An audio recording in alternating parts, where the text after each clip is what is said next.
देखिए, वो तो अभी वेरिफिकेशन आएगी इसकी, लेकिन जहाँ तक सवाल है पाकिस्तान का, फिर जो हुआ, जो पहलगांव में हुआ, और उसके बाद सीज फायर हुआ, हमारे इतने आदमी मरे, हमारी फौज को नुकसान हुआ, तो अब हमारा ये है कि भारतीय जनता पार्टी की सरकार है, इनको चाहिए कि पार्लियामेंट का सेशन, स्पेशल सेशन बुलाएं और वो सारी बात डिस्कस करें।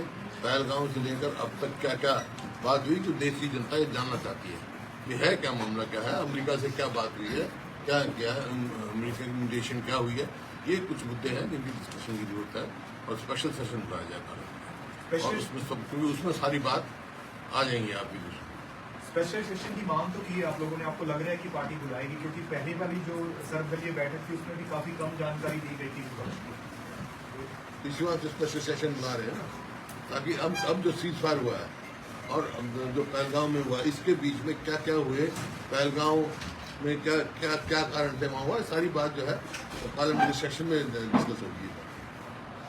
सर, अगर कांग्रेस की बात करें तो 8 महीने चुनाव हो चुके, क्या हार के कारणों का पता लग पाया है? उस पर कोई मंथन हुआ है? आगे किस प्रकार की रणनीति रहने वाली है?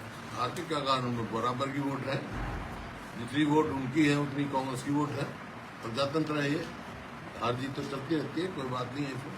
सर, वर्तमान हरियाणा सरकार के प्रदर्शन को किस प्रकार से आंकते हैं आप? वर्तमान हरियाणा सरकार के प्रदर्शन को किस प्रकार से आंकते हैं आप? देखिए, जो मौजूदा सरकार है वर्तमान, आप भी पूछेंगे 10 नंबर में से कितने नंबर दोगे, 0 से कम तो दे नहीं सकते। कोई भी कहीं भी परफॉर्मेंस नहीं है। आप देखें, अब इन्होंने 1 अप्रैल से जो है खरीद शुरू हुई और ये कहा जाता है 24 घंटे में हम पेमेंट करते हैं किसान को, तो बताया है, और लिफ्टिंग नहीं हुई, जिसके कारण 2-3 बार बारिश हुई, मंडी में जो है गेहूँ खराब हो गया, खेतों में खराब हो गया, और कहीं बिजली के तार नीचे पड़े, उनकी ठीक ठाक नहीं हुआ, उससे आग लगने में किसानों को नुकसान हुआ। उनकी भरपाई करने के लिए कोई उचित कदम इन्होंने नहीं उठाए हैं। और आप देख रहे हैं कि भाखड़ा में बार बार ये कहा जा रहा है पंजाब से कि हमारा इससे फालतू पानी लगे, वो अत्यधिक पानी कोई नहीं लेकर आया। ये जो है, मैंने तो कहा था, इसी वास्ते मुख्यमंत्री मेरे को मिले थे और वहाँ भी हमने कहा था सर्वदलीय बैठक में कि तुरंत जो है स्पेशल सेशन बुलाया जाए और दबाव पूरा बनाया जाए, और वहाँ पर जो पंजाब की पुलिस है उसको हटाकर सेंट्रल फोर्स से दी जाए। कोर्ट में तो जाके मामला उलझ जाता है, और 21 मई के बाद तो कोई ये इशू ही नहीं रहेगा, क्योंकि 21 मई तक ही जो है भराई का सीजन होता है, मतलब निकासी का सीजन होता है। 21 मई के बाद तो भराई शुरू हो जाएगी, बर्फ पिघलनी शुरू हो जाएगी, वो इशू ही नहीं रहेगा। अगर नहीं अपना किया तो हर साल ये करते रहेंगे। 21 मई के वोट तो 21 मई, अब आज तारीख लग रही है, 1 हफ्ता लग जाएगा, फिर 2 ही ले जाएगी। तो हमारा हक है ये, जब इसमें भाखड़ा में, क्योंकि हमारे समय में भी होता है, ये लेवल जो है 1556 फुट है शायद इस टाइम भाखड़ा का, और एक दफा ऐसा भी था हमारे समय में 1506 या 1503 हो गया, फिर भी हमारा पूरा हिस्सा मिलता रहा। अब भी काफी गुंजाइश है मिलने की, लेकिन ये सरासर वो है जो तुरंत बुला के इंतजाम करना चाहिए था। केंद्र के हमने कहा था भाई हम साथ हैं, मुख्यमंत्री को हमने कहा था हम सारे साथ हैं आपके, चलो केंद्र से मिलो, प्रधानमंत्री से मिलो, और ये सांसद 4 सांसद उसके केंद्रीय मंत्री को मिल गया है हमारे कांग्रेस पार्टी के। पूरा दबाव हमारी तरफ तो है, लेकिन जब तक पूरा सरकार सारी दल मिलकर नहीं पूरा दबाव देंगे, हमारे को नुकसान देंगे। सर, आपके कार्यकाल की कौन कौन सी ऐसी योजनाएं हैं जो मौजूदा सरकार चला रही है और उनको आगे बढ़ाया गया है आपके कार्यकाल की योजनाओं को, या फिर रोका गया है? बड़ा काम कराया गया है। हमारे स्कूल 4-5 ज्यादा स्कूल बंद कर दिए। हमारे समय में पहली दफा जो है शेड्यूल कास्ट, बैकवर्ड कास्ट के बच्चों को स्कॉलरशिप की वो डिलेड हो गई एजुकेशन में।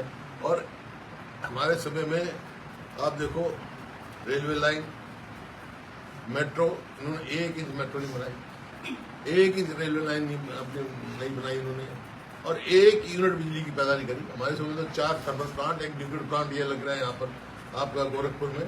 इस प्रकार से बिजली सरप्लस थी, आज बिजली की भी समस्या हो रही है। खेतर थे वो 4 प्लांट आए, खेतर में हो गया, 1 यमुनानगर में हुआ, 2 जज्जर में लगे, 4 तो थर्मल प्लांट लगे और 1 न्यूक्लियर पावर प्लांट लगा।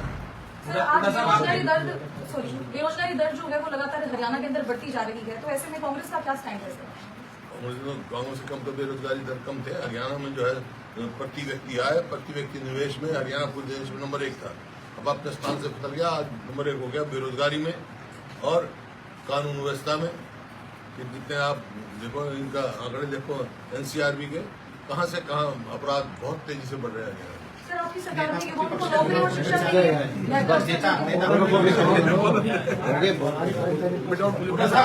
बेटा साहब, आपने कहा कि हमारे 4 सांसद जो है वो केंद्रीय नेतृत्व को मिलकर आए, तो सांसद तो हरियाणा के 5 हैं, 5वें क्यों नहीं जा रहे? वो तो इनसे पूछो, 4 कहते हैं टाइम लिया इतने गए नहीं, क्या 5वें सांसद जरूरी नहीं समझते या क्या वजह है? नहीं, शायद वो कहीं मार गए, उनका कारण मेरे को नहीं मालूम, लेकिन मेरे को मालूम है 4 सांसद मिले है तो 5 सांसद कांग्रेस के हरियाणा से। हाँ, फिर 10 है एमपी, सबको मिलना चाहिए था, कांग्रेस के सबको मिलना चाहिए। कांग्रेस का ऐसे क्या सवाल है? मैं कह रहा हूँ सारे दलों को मिलना चाहिए।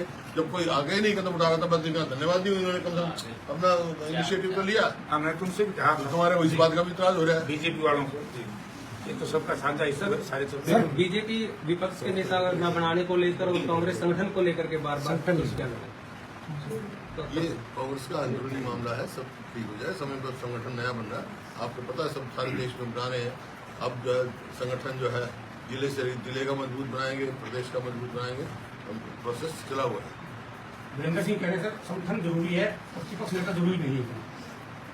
मैं तो खुद मानता हूँ इस बात को, संगठन मैं तो संगठन का आदमी हूँ। देश से ज्यादा संगठन का तजर्बा करते हैं।